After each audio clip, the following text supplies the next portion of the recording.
Hi అండి, welcome to my channel ఆశ్రిత world. Today నేను చూపించబోయే రెసిపీ చికెన్ పులావ్. ముందుగా ఈ చికెన్ పులావ్ కోసం 2 కప్పుల రైస్ తీసుకొని కడిగి వాటర్ పోసుకొని పక్కన పెట్టుకోవాలి. ఇప్పుడు ఒక బౌల్ పెట్టుకొని బౌల్ హీట్ అయ్యాక 1 టేబుల్ స్పూన్ నెయ్యి వేసుకోవాలి. నెయ్యి హీట్ అయ్యాక 2 టేబుల్ స్పూన్ల ఆయిల్ వేసుకొని హీట్ అవ్వనివ్వాలి. ఆయిల్ హీట్ అయ్యాక ఇందులోకి 4 లవంగాలు, 4 యాలకులు, 1 ఇంచు దాల్చిన చెక్క, 2 బగారా ఆకులు, కొంచెం జాపత్రి వేసుకొని ఫ్రై చేసుకోవాలి.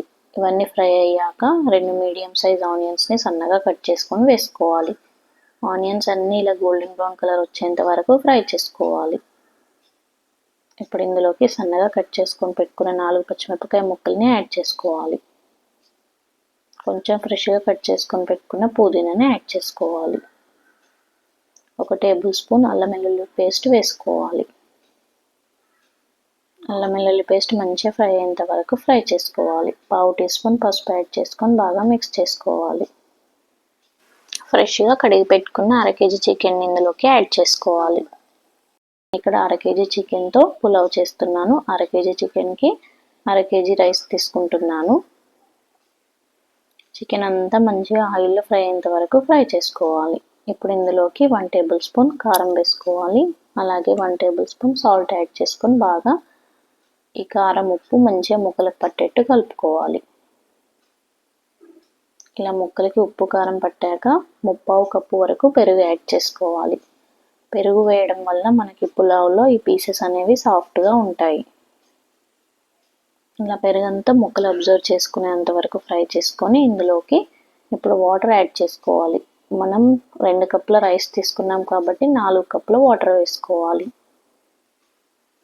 ఇప్పుడు ఒక మూత పెట్టుకొని ఒక 10 నిమిషాలు మరగనివ్వాలి. ఇలా మరగడం వలన మనకు చికెన్ అనేది సాఫ్ట్గా కుక్ అవుతుంది. ఇప్పుడు ఇందులోకి మనం ముందుగా నానబెట్టి పెట్టుకున్న రైస్ని యాడ్ చేసుకోవాలి. నేను ఇక్కడ పులావ్ బాస్మతి రైస్తో చేస్తున్నాను కదా, సేమ్ మీరు నార్మల్ రైస్తో చేసినా చాలా టేస్టీగా ఉంటుంది.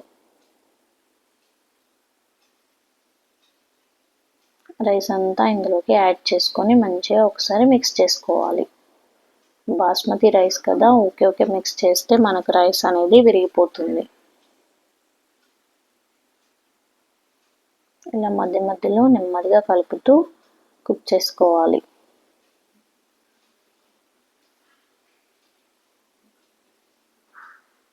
ఒక 10 నిమిషాల తర్వాత మనకు రైస్ అనేది ఇలా వాటర్ మొత్తం అబ్జర్వ్ అయిపోతుంది. ఇలా మనకు వాటర్ అంతా అబ్జర్వ్ చేసుకున్నాక రైస్ ఒక మూత పెట్టుకొని ఒక 10 నిమిషాలు కుక్ అవ్వనివ్వాలి. మనకు రైస్ అనేది కుక్ అవుతుంది. రైస్ అంతా కుక్ అయ్యాక మనం ఇందులోకి కొంచెం ఫ్రెష్గా కట్ చేసుకొని పెట్టుకున్న కొత్తిమీరని యాడ్ చేసుకోవాలి. ఎంతో టేస్టీ అయిన పులావ్ అనేది రెడీ అవుతుంది. పులావ్ అనేది ఈ కొలతలతో చేస్తే మనకి ఎక్కడ అంటుకోకుండా ఇలా పొడి పొడిగా వస్తుంది. రైస్ అంతా పులావ్ అనేది రెడీ అయింది. నేను ఇక్కడ చూపిస్తున్నాను కదా, మనకి రైస్ అనేది ఎలా వచ్చిందనేది ఇలా పొడి పొడిగా వస్తుంది. Thank you for watching. Please like, share, subscribe my channel.